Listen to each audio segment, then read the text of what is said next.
हमने किया 6 वाला जो स्टेप बना है उसको उस मार्किंग पे रख के मेंटेन कर लेना है और मेंटेन करने के बाद इसको क्या करना है, पलट देना है। पलटने के बाद यहाँ पे क्या हमारा गेज वाला सिस्टम है, तो हम इसी में इसको लगा देंगे। अगर अपन नहीं है तो ऐसे भी लगा के फिक्स कर सकते हैं। तो हम क्या करेंगे, पहले एक स्क्रू लगाएंगे, एक स्क्रू आगे, एक स्क्रू पीछे, क्योंकि अगर मान लीजिए थोड़ा बहुत इधर सर्कल रहेगा तो हम इसको सेट कर सकें। तो यहाँ पे हम एक स्क्रू लगा देते हैं, हमारे स्क्रू देखेंगे अलग मार्किंग को बराबर एकदम देखिए एकदम लाइन पे मिला दिए हैं, जो धार है एकदम लाइन पे मिला दिए। अब उसको क्या करेंगे, इसमें एक स्क्रू और लगा देंगे। तो ये क्या जब कटिंग करेंगे तो फिसलेगा नहीं।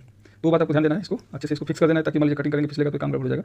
अब दोस्तों ये हमारा जो सिस्टम है पूरी तरह से रेडी हो चुका है। अब हमको कटिंग करना है। तो कटिंग किस तरह से करना है, ये जो चौड़ाई है, ये जो चौड़ाई हमने 5 इंच का कट कर रखा था उसी का मार्किंग करना है। इसमें 1 इंच बढ़ाना नहीं है, 5 इंच प्लेट है तो 5 इंच का मार्किंग करना है, ज़्यादा नहीं 6 इंच नहीं, ऐसा नहीं करना है। 5 इंच का मार्किंग आपको लगा लेना है और बॉटम अच्छे से पकड़ लेना है। और कटर मशीन को जैसे आप सामने से चलाते हैं तो इसको पीछे से चलाना पड़ेगा। इधर से देखिए, ये जिस तरह से पत्थर वाले काटते हैं, आपको अगर कारपेंटर होंगे तो देखे होंगे, जिस तरह से पत्थर वाले काटते हैं बस उसी तरह से। और इसमें दोस्तों क्या है, टाइम एकदम बच जाता है। जैसे ग्राइंडर से करते हैं तो भी टाइम लगता है और मान लीजिए रिस्क भी है, और अगर अंदर से करते हैं तो भी बहुत टाइम लगता है, और उसमें मान लीजिए अपना टाइम बर्बाद हुए तो अच्छा नहीं है। इसलिए मैं टाइम बचा के लिए आपको ये सब बता रहा हूँ। और ये देखिए हमारा जो प्लाई है एकदम परफेक्ट तरीके से